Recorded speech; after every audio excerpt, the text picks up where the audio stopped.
Hi friends, कसे आहात? स्वागत आहे तुमचं किचन क्वीन वसुंधरामध्ये. बऱ्याच वेळेला आपल्याला काहीतरी हलकं-फुलकं असं खायचं असतं. ते बनवण्यासाठी देखील आपल्याला खूप असा कष्ट नको असतात. त्याचबरोबर आपल्या जिभेचे चोचले देखील पुरवले गेले पाहिजेत आणि ते आपल्याला हेल्दी पण पाहिजे, पौष्टिक पण पाहिजे. तर अशा वेळी ही रेसिपी आहे ती आपली नक्की कामी येणार आहे. तर आज आपण असाच एक भाताचा प्रकार पाहणार आहोत, जो आपल्याला पौष्टिक असणार आहे, त्याबरोबर टेस्टी देखील असणार आहे. तो बनवण्यासाठी आपल्याला जास्त वेळ देखील लागणार नाहीये आणि हा भात जो आहे, तो आपला आणखी पौष्टिक व्हावा, यासाठी आपण यामध्ये भाज्या वापरलेल्या आहेत आणि त्या भाज्या आपण शिजवून घेतलेल्या नाही आहेत, तर कच्च्या भाज्या आपण आहे तशाच वापरलेल्या आहेत. त्यामुळं आपल्या भाताची पौष्टिकता जी आहे ती आणखी वाढणार आहे. तर आज आपण असाच स्पायसी आणि चमचमीत असा दही भात पाहणार आहोत. पण या दही भाताची टेस्ट जी आहे ती थोडीशी वेगळी असणार आहे. तर असा हा अप्रतिम चवीचा पौष्टिक व्हेजिटेबल दही भात अर्थातच व्हेजिटेबल कर्ड राईस कसा बनवायचा हे जाणून घेण्यासाठी व्हिडिओ आहे तो शेवटपर्यंत पहा आणि चॅनलवर नवीन असाल तर चॅनलला सबस्क्राईब करा. त्याचबरोबर शेजारच्या बेल आयकॉनवर क्लिक करायला देखील विसरू नका, जेणेकरून इथून पुढच्या सर्व रेसिपीचे नोटिफिकेशन तुम्हाला लगेचच मिळून जातील.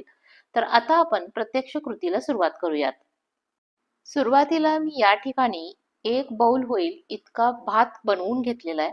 भात जो आहे तो मी कुकरलाच बनवून घेतलेला आहे आणि तो मी पूर्ण थंड होऊ दिलेला आहे. आपण हा भात जो आहे तो दही भात बनवतोय. ज्यावेळी आपल्याला दही भात बनवायचा असतो, तर त्यावेळी भात जो आहे तो पूर्णपणे गार झालेला असायला हवा.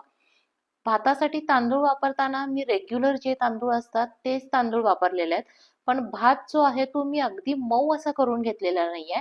तर भात आपला रेग्युलरली अगदी फोडता यावा असा मी ठेवलेला आहे. तर हा भात जो आहे तो मी एका मोठ्या थाळीमध्ये काढून घेणार आहे आणि तो भात पूर्णपणे सुट्टा करून घ्यायचा आहे.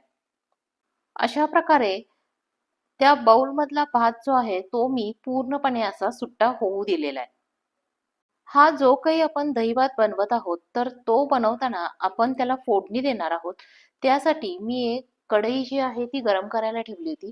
कढईमध्ये आपल्याला 3 टेबलस्पून होईल इतकं तेल ॲड करायचं आहे आणि तेल ॲड करून झाल्यानंतर ते आपल्याला छान असं गरम करून घ्यायचं आहे. तेल चांगलं गरम झालं की आपल्याला त्याच्यामध्ये 1 टीस्पून होईल इतकी मोहरी आणि 1 टीस्पून होईल इतके जिरे ॲड करायचे आहेत. जिरे आणि मोहरी तडतडली की आपण त्याच्यामध्ये कढीपत्ता ऍड करणार आहोत. 12 ते 15 पानं होतील इतका सुगंधित कढीपत्ता घेतलेला आहे. कढीपत्ता ऍड केलेला आहे. कढीपत्ता तेलामध्ये ऍड केल्यानंतर त्याचा छान असा सुगंध सगळीकडे पसरलेला आहे. कढीपत्ता ऍड करून झाल्यानंतर आपल्याला याच्यामध्ये हिरवी मिरची ऍड करायची आहे. 3 हिरव्या मिरच्या मी बारीक अशा कट करून घेतलेल्या आहेत आणि त्या आता तेलामध्ये ऍड करणार आहे. जर तुम्हाला हिरवी मिरची नको असेल तर तुम्ही सुकी मिरची वापरली तरी देखील चालेल. आता फोडणी थोडीशी अशी छान हलवून घेते. फोडणीमधील हिरवी मिरची जी आहे ती छान तेलामध्ये परतली गेलेली आहे. फोडणी आपली होत आलेली आहे. आता आपल्याला सगळ्यात शेवटी याच्यामध्ये पाव टीस्पून होईल इतका हिंग ऍड करायचा आहे. या हिंगामुळं आपल्या भाताची चव जी आहे ती आणखी वाढणार आहे. तेलामध्ये हिंग ऍड करून झालेला आहे तो थोडासा असा मिक्स करून घेते आणि त्यानंतर आपल्याला गॅस बंद करायचा आहे आणि फोडणी पूर्णपणे थंड होऊ द्यायची आहे. फोडणी आपली थंड होते तोपर्यंत एका बाजूला आपण जो काही भात मोकळा करून घेतला होता त्यामध्ये 1 टेबलस्पून होईल इतकी रेग्युलर साखर जी आहे ती मी ऍड करून घेणार आहे. हा भात आपण दही भात बनवतोय, तर दह्याचा थोडासा आंबटपणा कमी व्हावा यासाठी आपण याच्यामध्ये साखर ऍड करणार आहोत. साखर ऍड करून झाल्यानंतर आपल्याला यामध्ये चवीनुसार मीठ ऍड करून घ्यायचं आहे. साखर आणि मीठ ऍड करून झाल्यानंतर आपल्याला यामध्ये थोडं थोडं करून दही ऍड करायचं आहे. दही घेताना मी घट्ट असं दही घेतलेलं आहे. जर तुमचं दही पातळ असेल तर ते काय करायचं बघा, एखाद्या कापडामध्ये बांधून ठेवायचं, त्यातलं पूर्ण पाणी आहे ते काढून टाकायचं आणि मग ते दही वापरायचं. आणि शक्यतो दही घेताना आपल्याला साई सकट दही घ्यायचं, ज्याच्यामुळं आपल्या भाताची चव जी आहे ती आणखी वाढेल. आता हे दही, साखर आणि मीठ या भाताबरोबर आपण सगळं मिक्स करून घेऊयात. अगदी हलक्या हाताने हे आपल्याला मिक्स करायचंय. भाताची शीतं जी आहेत ती आपली मोडता कामा नयेत. त्याचबरोबर सगळं दही मी एकाच वेळेला ॲड केलेलं नाहीये. आपल्याला थोडं थोडं करून दही ऍड करायचं आहे. सगळं दही जर एकाच वेळी ऍड झालं तर कदाचित दह्याचं प्रमाण जास्त झालं तर आपला भात जो आहे तो बिघडेल. म्हणून थोडं थोडं करून आपण दही ऍड करूयात. तर या भातामध्ये जवळजवळ एक मोठा बाउल होईल इतकं दही मी ऍड करून घेतलेलं आहे आणि अशा प्रकारे दही या भातामध्ये पूर्णपणे मिक्स करून घेतलेलं आहे. आता यामध्ये आपल्याला ओला हरभरा घ्यायचा आहे. तर छोट्या वाटीनं 1 वाटी होईल इतका ओला हरभरा घेतलेला आहे. तर तो मला आहे तसा या भातामध्ये ऍड करायचा आहे. मी यापूर्वीच सांगितलं होतं की आपल्या भाताची पौष्टिकता आहे ती आणखी वाढवण्यासाठी म्हणून आपण भाज्या ज्या आहेत त्या आहेत अशा वापरणार आहोत. आपण शिजवून भाज्या वापरणार नाहीये. तर मी आता 1 वाटी होईल इतका ओला हरभरा या भातामध्ये ऍड केलेला आहे. यानंतर मी एक गाजर घेतलेलं होतं. गाजर आपल्याला स्वच्छ धुवून घ्यायचं आहे. त्याची साल काढून घ्यायची आणि त्याचे छोटे छोटे असे तुकडे करायचे. तर हे गाजराचे तुकडे देखील मी याच्यामध्ये ऍड करून घेतलेले आहेत. यानंतर आपल्याला बारीक चिरलेला कांदा याच्यामध्ये ऍड करायचा आहे. तर हा कांदा वापरताना आपली जी कांद्याची पात असती तर त्या पातीचे जे पुढचे कांदे होते ते कांदे मी इथं वापरलेले आहेत.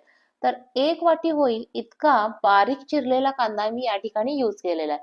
जर तुमच्याकडे पातीचा कांदा अवेलेबल नाही झाला तर त्यावेळी आपला रेग्युलर कांदा वापरला तरी देखील चालेल.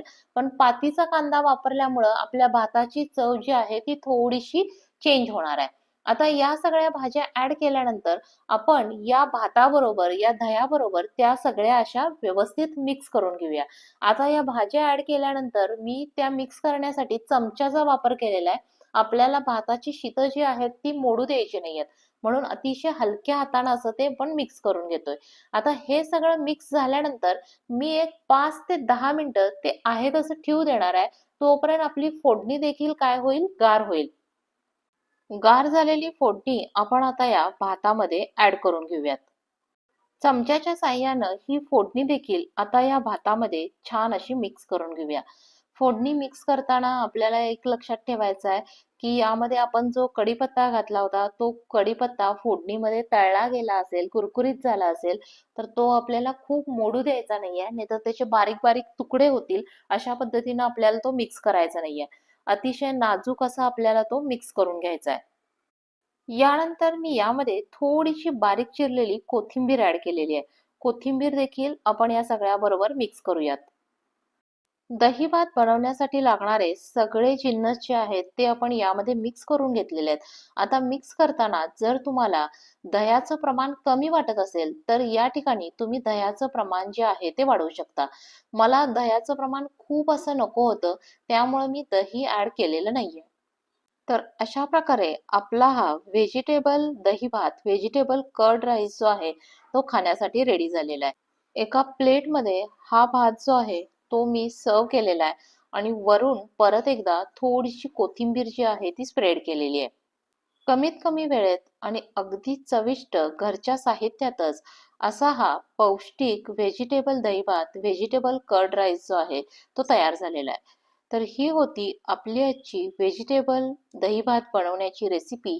रेसिपी आवडली असेल तर व्हिडिओला लाईक करा, शेअर करा. चॅनलवर नवीन असाल तर चॅनलला सबस्क्राईब करा. रेसिपी शेवटपर्यंत पाहिल्याबद्दल धन्यवाद. लवकरच भेटूया नवीन रेसिपीसह. तोपर्यंत बाय बाय.